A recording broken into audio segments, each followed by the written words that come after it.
All right, music fans, welcome. Harmless Dave here, talking real music in real time for a couple of real people out there, just like you and just like me.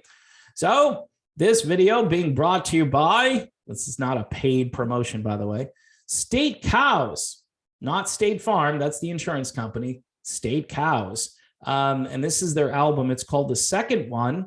So, they didn't spend a lot of time on the album title for this. They have a number of albums out. You can check them out. State Cows, by the way, is a word scramble anagram type thing for the word West Coast.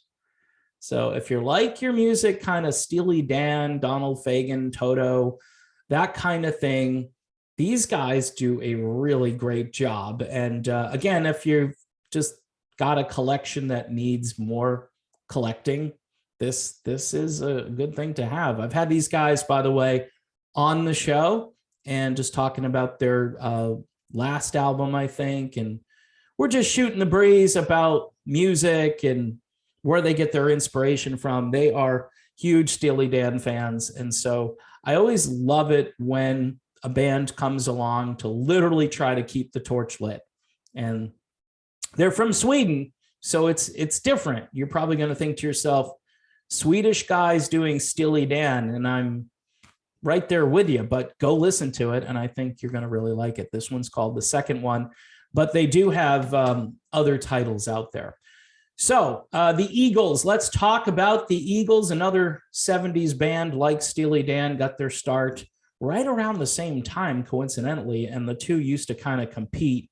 You know, that's where you get the lyric Steely Knives in Hotel California. They actually inserted it in there to try to just troll Steely Dan at the time. And I don't know if it was effective. I think my guess is Becker and Fagen, they were too busy in the studio trying to come up with some masterpiece, and they weren't all that concerned that the Eagles were throwing rocks at them. So it didn't really matter, but it was cool to find that out. That's why you get the word Steely in there. The Eagles are out on tour, and there's no sign of Deacon Frey coming back. They've really done a good job on tour, because I've heard some of the performances. The reviewers, who don't half the time really have context because they weren't alive during, the Hotel California period and even the long run, and maybe even a few of them, Hell Freezes Over. I don't know if they're that young, but the point being, and if they were alive, they were like 2 years old, so they probably didn't have a lot of context with that either. I would say this is probably one of the better Eagles shows that they've put together, even though I still have my grievances. No Don Felder after all this time. Just invite him back, for Pete's sake. He's Don freaking Felder. You know what I'm saying? Just bring him back. I don't care. Just cut him in. He wants some cash. Cut him in. He deserves it. He's the guy who wrote the music to the song that is basically the basis of this current tour. So I wonder what he's thinking, like, shouldn't I get a cut of this? I mean, look, everybody wants to be financially secure. I think the Eagles are really financially secure. But think of this. Joe Walsh hasn't spoken to Don Felder since this happened. Don Henley obviously hasn't spoken to Felder. Timothy B. Schmidt, who is very easygoing, go with the flow. I remember from reading Felder's book, he was still like, just sign the contract, Don. And Felder didn't want to sign the contract because he felt he was worth more than what that contract was allotting him. So he stood up for what he believed in. I think he became a bit more high profile after that. And of course, writing that book, which was a tell-all book, but I don't think he told everything, but he told a lot of good stuff. He even sort of complained about Don Henley's drumming skills a little bit in the book, just a kind of like a grazing blow on Henley, but nothing, too extreme. So if you're going to go see the Eagles, you're not going to get Deacon Frey. It's like, okay, so Deacon Frey has this undisclosed illness, right? And they keep reporting it. And it's been a couple of months now, I think, since they broke that story. And I'm sitting here going, well, after the last 2 years and the lecturing of certain people, including Don Henley, who said that, well, yeah, you need your QR code because that's the cost of freedom. You need us to invade your privacy. That's the cost of freedom. You need to do what the health authorities are telling you to do. That's the cost of freedom. Do you have freedom, Don, if you're actually doing that? I mean, it's 180-degree-ism. That's my new terminology here. It's just really, that's how you keep freedom alive, right? I can just see Mel Gibson riding over the hill on the horse and yelling freedom and showing his QR code to the person at the gate who is now going to let you through because you did the right thing. So what happened to Deacon Frey then, ladies and gentlemen? Where is Deacon? No word on what this illness is. Would this be a really bad thing to tell the world that Deacon has what everybody fears he might have? It could be something else. We don't know. You could just brush it aside and say he has appendicitis or whatever he has. And I don't know what he has because nobody has told us. In the meantime, the reviewers are still digging these Eagles concerts. Again, Hell Freezes Over, probably a stronger live performance. Again, you had all the guys from the long run period back on stage, and that includes Don Felder. And I thought that was really well put together. You had a few new tunes out there for people to digest. I believe 3 or 4 songs that the Eagles recorded for Hell Freezes Over when they put that live album out there. So fans had some new stuff to chew on, and you really can't compare that to this, although, again, you've got a full symphony orchestra, you've got $14 beer flowing, and you've got eager fans that have been cooped up for 2 years and probably want to get out there and enjoy the show, right? So that's probably playing into this, wow, this is the best thing I've ever seen. I mean, Vince Gill singing Take It to the Limit, and they're all praising that high, lonesome sound of Vince Gill. The problem is he doesn't even attempt to hit that crazy Randy Meisner note that very few human beings are capable of hitting. So I understand why you just have to, move on. I've suggested that maybe they should retire the song, but again, the Eagles really had a zeal for performing that song, even when Randy Meisner didn't want to perform the song. The Eagles were begging Randy to sing it. Supposedly, according to one story, Randy was drinking a bottle of wine with 2 hot chicks all night and woke up the next day and wasn't feeling so well. Randy's side of the story was that he had contracted some kind of illness. I'll call it a flu bug.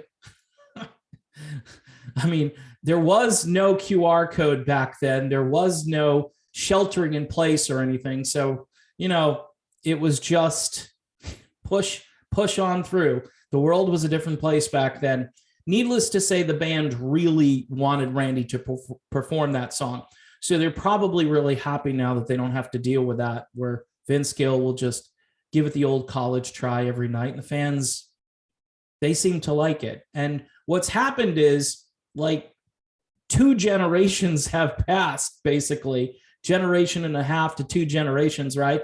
So people have much lower expectations now. The reviewers have lower expectations. Don Henley is a great band leader. He's playing drums still, which is cool. I think Henley is the glue that keeps this together. And everybody knows if Henley goes down, you're not going to make Joe Walsh your lead singer, right?